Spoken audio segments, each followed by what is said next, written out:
Bonjour à toutes et à tous, je suis Mathieu Charrier, ravi de vous accueillir dans 9e art, le podcast de la Cité internationale de la bande dessinée et de l'image d'Angoulême. Dans chaque épisode, une autrice ou un auteur se raconte, revient sur sa pratique, sa carrière, son actualité, sa vision du 9e art et répond à notre questionnaire de Proust version BD.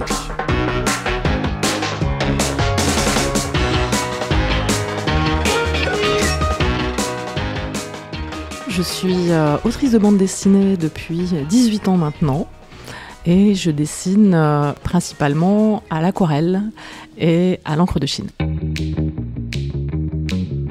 Et bonjour Florence Dupré-Latour. Bonjour. On est ravis de te recevoir à l'occasion notamment de la sortie du tome 2 de Jumelles, la suite de ton histoire avec ta jumelle justement, Bénédicte, ouais. Béné dans le livre. Et puis toute ton œuvre, on va évidemment y revenir. Mais d'abord sur ce tome-là, le livre commence alors que toute la famille débarque en Guadeloupe. C'est ton histoire, faut quand même le dire. Je ne sais pas dans quelle mesure tu romances un petit peu, mais c'est ton histoire. Ton papa, on s'en rappelle, est muté régulièrement dans le cadre de son travail. Et ça commence, ces premières pages, avec la découverte des Guadeloupéens qui vous effraient, toi et ta sœur. Oui, alors c'est la peur du changement qui est inhérente à toute découverte d'un nouveau lieu, d'une nouvelle ville, d'une nouvelle maison, et ici particulièrement d'une nouvelle culture, puisque la culture antillaise est très marquée, elle est très spécifique. Et donc on découvre cette culture alors qu'on ne la connaissait absolument pas. Nous étions toujours restés dans un univers très bourgeois, très blanc, même en ayant vécu en Argentine. Ce qui est marrant, c'est qu'on avait découvert vos liens dans le premier tome, évidemment, mais là, ça les renforce encore plus. C'est-à-dire, forcément, avec la peur de l'autre, de l'environnement qui vous entoure, ça vous soude encore plus. Absolument. La peur de l'inconnu va avoir sur nous un effet particulier. On se regroupe, on se soude à nouveau et on rentre à nouveau dans une forme d'osmose, toutes les deux, ma sœur jumelle et moi. D'autant que votre maman fait, j'allais dire une erreur, je sais pas, peut-être de son point de vue, mais c'est qu'elle vous met dans une chambre dans la maison, ensemble, et qu'une chambre complètement éloignée du reste de la famille. Ouais, alors on nous met dans un studio, c'est un vrai studio de jeunes, avec une salle de bain, une cuisine, des toilettes, et c'est notre premier appartement de couple. Et ce qui est marrant, c'est que, vous le dites dans le livre, c'est qu'on sent un amour, évidemment, inconditionnel entre vous deux, mais vous ne vous dites jamais « je t'aime ». Jamais. Et c'est très particulier, c'est très spécifique aux jumeaux. J'ai rencontré énormément de jumeaux lors de signature de ces albums. Et je posais toujours la même question. Est-ce que vous vous dites « je t'aime » ? La réponse était systématiquement non, puisqu'on ne se dit pas, premièrement, « je t'aime » à soi-même. Et puis, on n'a pas besoin de le faire. Parce que il y a chez les jumeaux une forme de tabou, de non-dit, dans le domaine des sentiments. Et de même, les jumeaux ne se disent jamais bonjour, ne se font jamais la bise. Jamais. Il y a cette réserve qui, je pense, est liée au vertige de trop se rapprocher. Puisque trop se rapprocher, on est des couples tellement fusionnels, tellement forts, que se rapprocher physiquement, c'est forcément prendre le risque d'aller trop loin. Oui, parce que vous êtes tellement fusionnels que vous inventez même une langue, un dialecte entre vous pour que les autres ne vous comprennent pas. Oui, oui. Vous le parlez encore, ce dialecte ? Alors, c'est un dialecte écrit. Non, je l'ai oublié. Alors, évidemment, dans ce paysage assez idyllique entre deux sœurs qui découvrent un nouvel environnement, apparaît, puisque c'est l'âge, la sexualisation. Et c'est là que ça va mettre un peu le bazar entre vous. Ouais.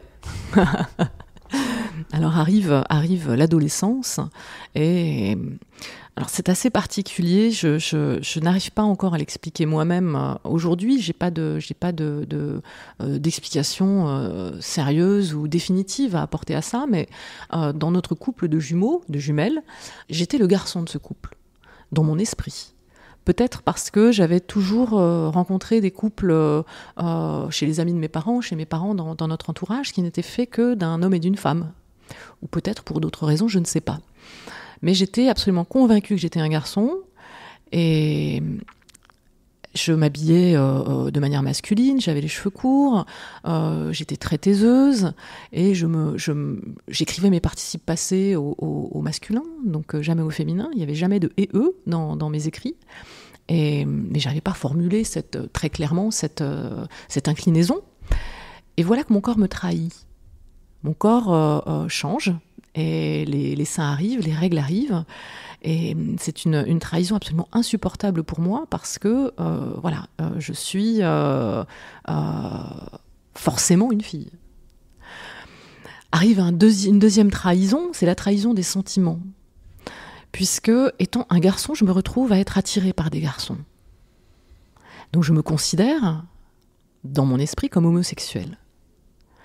Et cette idée d'être homosexuelle est absolument insupportable. Parce que il y a encore une fois beaucoup de tabous dans la famille sur cette question-là. Et le silence génère toujours une inquiétude. Une vision négative d'une chose qui n'est pas dite, catastrophique ou négative. Et donc j'avais l'image de l'homosexualité comme étant quelque chose de très mauvais, puisqu'il ne fallait pas en parler. Donc j'étais moi-même homosexuelle, puisque garçon attiré par les garçons, mais également les garçons qui étaient attirés par moi, je ne pouvais que les mépriser, puisque eux-mêmes, dans mon esprit, étaient aussi homosexuels. Et j'avais des phrases qui tournaient sans cesse dans mon esprit. Quand je suis sortie avec un premier garçon, je ne pouvais m'empêcher de penser que c'était... Alors j'ai utilisé des termes un peu crus, mais c'était ceux que j'avais à disposition à cette époque-là. Je disais que c'était des PD. Voilà. Comment tu déconstruis tout ça après ? Avec beaucoup de recul. Avec beaucoup de recul. Alors aujourd'hui, c'est beaucoup plus facile pour les jeunes de mettre des mots sur ce qui leur arrive, mais on est dans les années 90 et là, il n'y a rien. Il n'y a rien. Donc la seule chose qui m'habitait, c'était une sorte de malaise constant et de magma de sentiments désagréables. Surtout que ta sœur, malgré le fait que vous soyez très proches, elle a l'impression qu'elle n'en prend pas spécialement conscience. Ta maman, n'en parlons pas, elle cherche à vous diviser. Mais personne ne t'accompagne aussi et ne t'écoute et n'essaie de comprendre et de t'aider finalement à ce moment-là. Non, c'était absolument impensable. J'étais une ado mal dans ses pompes et c'est tout. La conséquence de ça, c'est quand même que petit à petit avec ta sœur, vous vous éloignez. Alors après, on va pas raconter la suite du livre, les gens la découvriront dans... Ouais. Mais vous vous éloignez et cette relation fusionnelle s'abîme. Ouais. Alors, elle s'abîme, mais moi, je ne veux pas qu'elle s'abîme. Voilà, je fais partie dans le couple de celle qui reste, et ma sœur, c'est celle qui part. Je ne supporte pas cette idée, et pour moi, il faut qu'on soit à l'équilibre dans notre relation, et que cette relation... que je chéris plus que tout, soit de nature esthétique, qu'elle soit belle. Et ce déséquilibre, bien sûr, abîme cette relation. Pour moi, c'est une torture. C'est une torture et je vais essayer de la soigner et de la préserver, cette relation. Donc toute cette souffrance que j'ai de voir ma sœur partir, et partir sans regarder derrière elle, c'est-à-dire sans me regarder moi, eh bien, je vais choisir de me taire et de garder ça pour moi. Parce que je ne peux pas envisager de faire une crise de jalousie, ça serait prendre le risque de perdre définitivement ma sœur. Donc je me tais. Et la suite, on la découvre en lisant ce deuxième tome de Jumelles. Déjà, t'en as dit un petit peu plus. Ouais. La question quand même, on va laisser les gens découvrir l'histoire, mais des années après, aujourd'hui, la question qu'on a tous envie de poser, c'est vous en êtes où ? Est-ce que vous êtes retrouvés ? Est-ce que cette relation... Et de nouveau, une relation de sœurs jumelles. Ouais, on s'est retrouvés. Ça a pris du temps. Ça a été très long. J'ai beaucoup souffert, en silence. Mais ma sœur me manque toujours, même quand depuis qu'on s'est retrouvés, c'est un manque constant. Parce que ce qu'il faut préciser aussi, c'est que si tu es là, à faire du dessin, c'est peut-être en partie aussi grâce à elle. Parce qu'au départ, c'est elle qui dessinait. Au départ, c'est elle qui dessine, ouais. Ah ouais. Et je vais commettre une erreur stratégique. Je vais empiéter sur son territoire parce que sans doute pour elle c'est une façon de se singulariser. Il y a toujours ce mouvement très polarisé chez les jumeaux. On a en même temps envie d'être tout le temps les mêmes et on a en même temps tout le temps envie de se singulariser. Et donc on est tiraillé par ces deux mouvements. Et donc elle se met à dessiner et moi aussi je me mets à dessiner. Elle abandonne immédiatement le dessin. Et elle m'en veut. Ouais, j'allais dire, est-ce que t'en veux aujourd'hui pour ça ? Non, plus du tout. Non, plus du tout. Mais sur le moment, oui, elle avait très mal réagi. Ce que je comprends maintenant. Comment t'expliques, c'est une question peut-être un peu bête, mais quand on est sœurs jumelles, qu'on grandit de façon aussi proche dans un environnement qui est exactement le même, avec une éducation qui est la même, ou à peu près, que vous soyez aussi différentes au final. Ça, c'est ce qui est étonnant, je trouve, quand on découvre le livre, et c'était déjà le cas dans le premier tome, mais que vous soyez aussi différentes. Dans tous les couples de jumeaux, il faut envisager les jumeaux comme des personnes et pas comme un ensemble. Nous sommes deux personnes différentes, en réalité.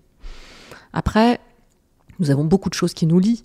Une ressemblance physique très marquée. Moi, sur les photos, je ne sais pas où je suis jusqu'à mes 7 ans.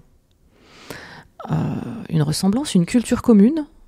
On a lu les mêmes choses en même temps, on a écouté les mêmes choses en même temps, on a vécu les mêmes choses en même temps. Alors peut-être pas tout à fait de la même manière, mais on faisait tout ensemble. On était dans la même chambre jusqu'à l'âge de 17 ans, 16-17 ans. C'est long. Ça marque. Tu as eu beaucoup de retours de jumeaux, justement, tu t'en parles un peu tout à l'heure, mais de jumeaux sur le premier tome. Énormément. C'est le livre des jumeaux. Ouais, c'était génial.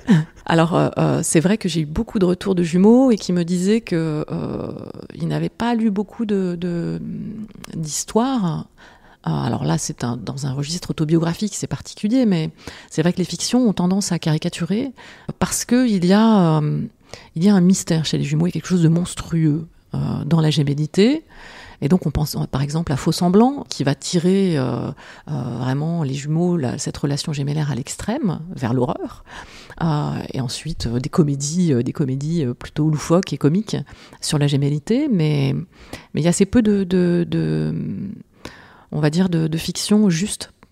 Là, c'est une fiction juste ? Est-ce que tu utilises le terme de fiction ? Alors oui, c'est de l'autobiographie, mais on ne peut pas transmettre. La réalité, c'est impossible. Qui plus est par le dessin, qui plus est par un dessin caricatural. Et donc c'est toujours une reconstruction et une mise en scène. Donc en cela, on trahit le réel, mais moi je m'appuie toujours sur des souvenirs qui sont les souvenirs de ce que j'ai pu ressentir. Et ça n'a pas vraiment changé. Pour moi, c'est une forme de réalité. Et le réalisme que j'essaye de transmettre, c'est ce réalisme des émotions et des sentiments. Les souvenirs, et est-ce qu'il y a de la documentation ? Est-ce que tu recherches des photos de moments ? Est-ce que tu t'appuies aussi sur des bases documentaires ? Jamais. Jamais, jamais ? Jamais. Que du souvenir ? Que du souvenir. Sur la maison, ouais. C'est des souvenirs, parce que j'imagine qu'il existe quand même dans la famille des documents. Oui, beaucoup. Ma mère prenait énormément de photos, mais je ne les consulte pas.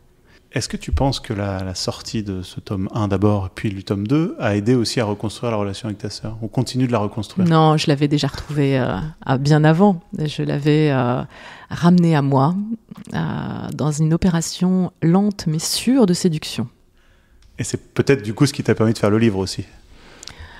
Je ne sais pas, je pense que je l'aurais fait quoi qu'il arrive, mais j'avais besoin de temps, de réflexion, de maturation sur cette relation très complexe. Il y a des auteurs ou des autrices comme ça dans la veine autobiographique ou de BD qui parlent d'adolescence qui t'ont beaucoup inspiré ? Bretéché, bien sûr. Elle est très juste sur l'adolescence. L'adolescence qui est grognonne, qui fait la gueule, qui n'est pas forcément d'un abord facile. Donc ouais, Bretéché, génial. Bon, ça touffe bien sûr, avec La vie secrète des jeunes. Ça m'a fait pleurer de rire. Est-ce qu'il y a une forme, le mot est peut-être un peu fort, mais de militantisme aussi dans ce genre de bande dessinée ? Parce que c'est des BD qui parlent des problématiques de genre, d'images qu'on nous renvoie. Tu disais, je suis un garçon, j'aime les garçons, je suis pédé. Du coup, est-ce qu'il y a, quand tu fais ces BD-là, aussi la volonté de montrer que c'est pas aussi simple que ça ? Jamais. Jamais. Pour moi, le militantisme, c'est l'antithèse de l'art. Je trouve que c'est très intéressant le militantisme, bien sûr, mais le militantisme impose. Il impose un point de vue, il impose des théories, alors que l'art, pour moi, doit proposer. Donc je ne suis jamais militante et je ne le serai jamais dans le cadre d'une création artistique. Quand tu te dessines, tu t'arranges pas forcément. Tu joues avec les codes de ton corps de l'époque. Est-ce que c'est dur de faire ça ? Non, c'est extrêmement plaisant. Il y a un plaisir gigantesque à se caricaturer, à se moquer de soi-même. Ça fait partie de l'exercice, c'est indispensable, pour moi en tout cas.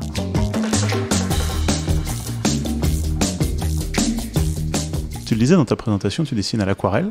Ouais. Pourquoi et comment ça a évolué peut-être aussi au fil du temps L'aquarelle, c'est ce que j'ai commencé à pratiquer quand j'ai commencé le dessin. J'avais une petite boîte d'aquarelle qui m'avait été donnée par ma mère, qui était sa boîte d'aquarelle, une sorte de minuscule petite boîte pleine de crottes de nez, hein, c'était des croûtes de couleurs. Et donc j'ai commencé comme ça, et j'ai fait tout un passage par Photoshop, par des techniques plus froides. Et j'ai eu besoin d'un dessin spontané. Déjà pour raconter ces histoires, et donc d'une technique très incarnée, très vibrante et assez dangereuse, puisque quand on se plante à l'aquarelle, il faut tout recommencer. Et en même temps, ça permet de donner une forme de légèreté, je trouve, dans un propos dur, mais une forme de légèreté. Oui. C'est une vraie question que je me suis posée, la question du ton. Quel ton on applique à un récit, et ce ton, bien sûr, on le retrouve dans le texte, mais également dans la technique qu'on va utiliser. Il y a des techniques lourdes, des techniques brutales, des techniques beaucoup plus légères. Et comme je suis dans une veine tragicomique, eh bien cette tragédie, j'ai essayé de l'adoucir un peu en ayant ce dessin et cette mise en couleur. Et j'allais préciser justement que oui, tragique, comique, c'est-à-dire qu'on rigole aussi beaucoup en découvrant le livre, parce que ça va tellement dans des extrêmes parfois, que voilà, il y a aussi beaucoup d'humour, il n'y a pas que ces thématiques un peu lourdes dont on parlait. Ouais. Les couleurs, parce que alors, ça, s'il y a bien quelque chose qu'on voit évoluer au fur et à mesure de tes albums, c'est l'utilisation de la couleur. Cruel, c'était une espèce de gris, blanc et gris. Ensuite, on était dans de la bichromie. Là, on est dans de la couleur, j'allais dire classique, même si ça veut rien dire, mais en tout cas, voilà, on retrouve beaucoup plus de formes de couleurs. Comment tout ça évolue et pourquoi ? Alors, il y a deux raisons. La première raison, c'est, je pense, je l'ai pas construit, je l'ai pas intellectualisé comme ça. C'est que je suis allée du plus simple pour moi au plus complexe. Donc le plus simple pour moi, c'était la thématique qui concernait le rapport aux animaux. Donc on est en noir et blanc, une technique simple. Ensuite est arrivée une bichromie sur toutes les questions de sexualité. Donc on est encore dans une forme de simplicité. C'est pas trop compliqué pour moi d'aborder le sujet. Et pour terminer, on a toute une palette de couleurs avec jumelles, qui pour moi était le sujet le plus difficile à faire. De plus, je pense que on est très, très marqué par notre état personnel quand on travaille. Et quand j'ai fait Cruel, ça n'allait pas du tout. Et donc ça se ressent dans une utilisation très sombre, très fuligineuse du noir et blanc. Et donc la prochaine, en fluo ? Allez. Chiche, j'allais dire. Si on revient un peu sur ta formation, tu as une formation assez classique, école Émile Cole. Et c'est la rencontre avec un certain Johann Sfar qui va tout accélérer, on peut dire ça comme ça ? Alors accélérer, je ne sais pas, mais en tout cas provoquer des occasions. Je sors de mes études, je fais des petits boulots, comme plein d'étudiants, parce que il faut payer le loyer. Je fais des petits boulots, et Johann, c'est le premier auteur de BD à avoir un site internet. C'est les débuts d'internet dans les foyers. Et j'adore son travail. Moi, je fais du jeu de rôle, je joue au jeu de rôle depuis longtemps. Et j'ai lu sa BD qui s'appelle Donjon. Ça m'a beaucoup parlé, ça m'a beaucoup fait rire. Et donc je me dis, ok, écrivons-lui donc je lui écris un mail avec une pièce jointe composée d'un dessin. Et je lui dis, c'est formidable, c'est super, j'adore ce que tu fais. Enfin, ça s'arrêtait là. Il me recontacte immédiatement et il me dit, génial, je cherche des gens pour travailler sur ma production de dessin animé, qui était l'adaptation de Petit Vampire, qui est une bande dessinée jouissive, extrêmement comique, et que j'ai beaucoup aimée. Et moi, je me dis, allons-y. Bien sûr, j'étais nulle en animation. Heureusement, je n'en ai pas fait. Je faisais la création de décors sur cette production. Et la production se termine. Et un an plus tard, il me recontacte et il me dit, bon, voilà, je suis directeur de collection chez Gallimard. Envoie-moi des projets. Et moi, je me dis, mais formidable, allons-y. Je ne faisais pas particulièrement de bande dessinée, mais j'y suis allée. Et j'ai présenté 2 projets qui ont été refusés. Et au 3e projet, c'était Capucin. T'es en train de me refaire toute la liste des auteurs de Donjon, mais t'en fais pas partie. Non. Alors, c'est pas à l'ordre du jour pour l'instant. On lance un appel à Johann. J'en sais rien, mais pour l'instant, je ne peux pas. T'as aussi fait une série qui s'appelait Borgnole. Ouais. Avec une certaine... Avec ma sœur jumelle. C'est marrant de se rendre compte aujourd'hui que tout commence aussi dans la bande dessinée à un moment avec ta sœur jumelle. Ouais. Et vous avez plus envie de travailler ensemble aujourd'hui ? Si, on bosse ensemble, mais sur des projets secrets. Qui viendront bientôt ? Je ne sais pas, là, c'est très, on verra. Pour conclure, je lisais un portrait de toi dans Libération, avec la journaliste qui écrivait « La dessinatrice s'est émancipée par des albums violents et enfiévrés où elle règle un à un ses comptes avec son enfance, la famille et le sexe ». Qu'est-ce que tu penses de cette phrase portrait ? Alors, c'est très provocateur. Je dirais qu'il n'y a pas que ça.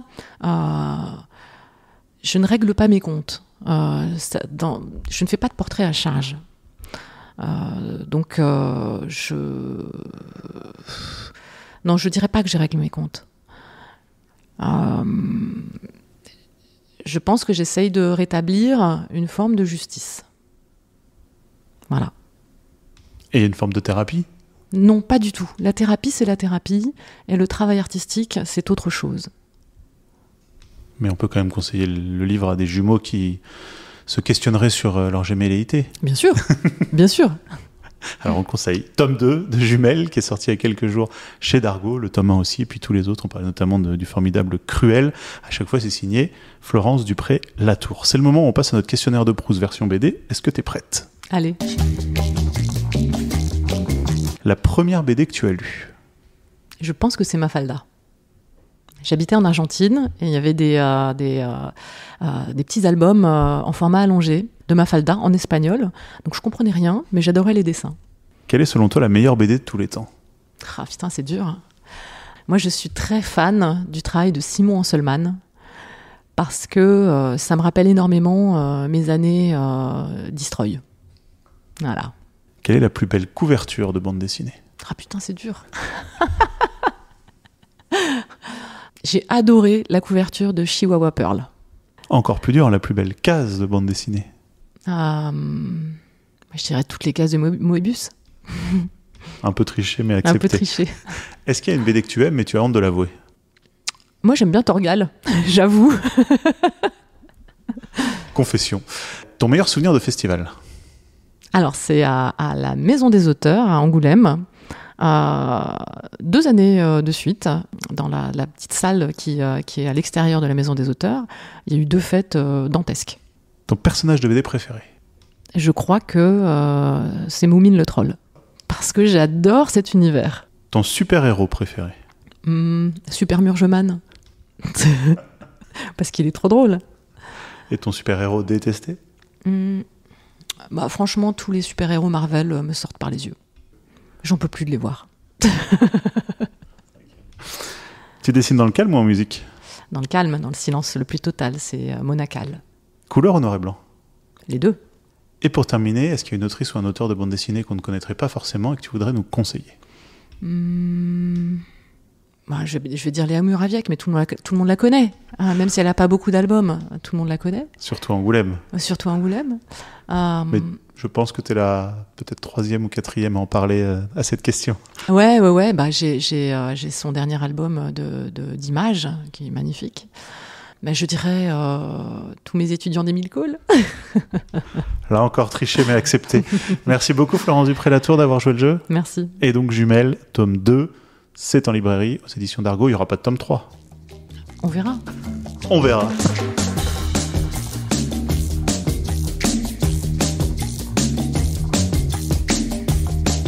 Et pour terminer, nos coups de cœur de la quinzaine, avec d'abord Rossini Zoo de Chloé Wary aux éditions Flebeleux. L'autrice notamment de La Saison des Roses revient avec cette bande dessinée rafraîchissante, au dessin au feutre toujours aussi atypique et somptueux. On y suit les jeunes membres d'une association qui s'appelle Cœur de Cité et qui sont délogés par la mairie qui veut raser le bâtiment où ils se retrouvaient pour y installer un ensemble résidentiel en vue notamment des prochains Jeux Olympiques. Gabi, jeune étudiante en sociaux dont la mère est élue au conseil municipal, va se battre aux côtés de ses amis. Un livre choral sur fond de hip-hop qui dresse un portrait de la banlieue avec sa solidarité, sa beauté, ses désirs et ses tranches de vie.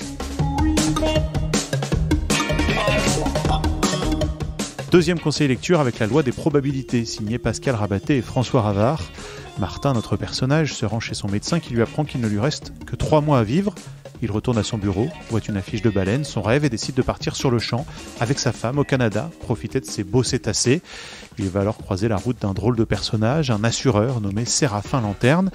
J'ai oublié de préciser qu'en fait, son médecin s'est trompé de patient et que Martin est en parfaite santé. Le lecteur, lui, le sait dès les premières pages, mais pas Martin. Vous imaginez les quiproquos et les situations qui en découlent. Enfin, on termine avec L'Homme gêné de Mathieu Chiara aux éditions Lagrume, des strips et un format horizontal pour nous raconter le quotidien de Vincent, enfermé chez lui devant son ordinateur, le regard fixé sur un chat qu'il aperçoit à travers la fenêtre, jusqu'au jour où Julia, cette mystérieuse voisine, frappe à la porte et bouleverse son quotidien. Un livre excentrique, drôle, au trait en noir et blanc, un livre doux aussi dans la lignée de Hors-jeu, publié en 2016 et dans lequel l'auteur racontait plein d'histoires gravitant autour d'un match de foot, à lire ou relire également.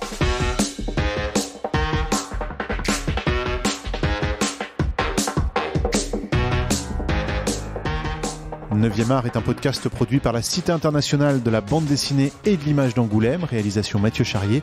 N'hésitez pas à commenter ces épisodes, à les noter, à en parler autour de vous, c'est très important pour nous.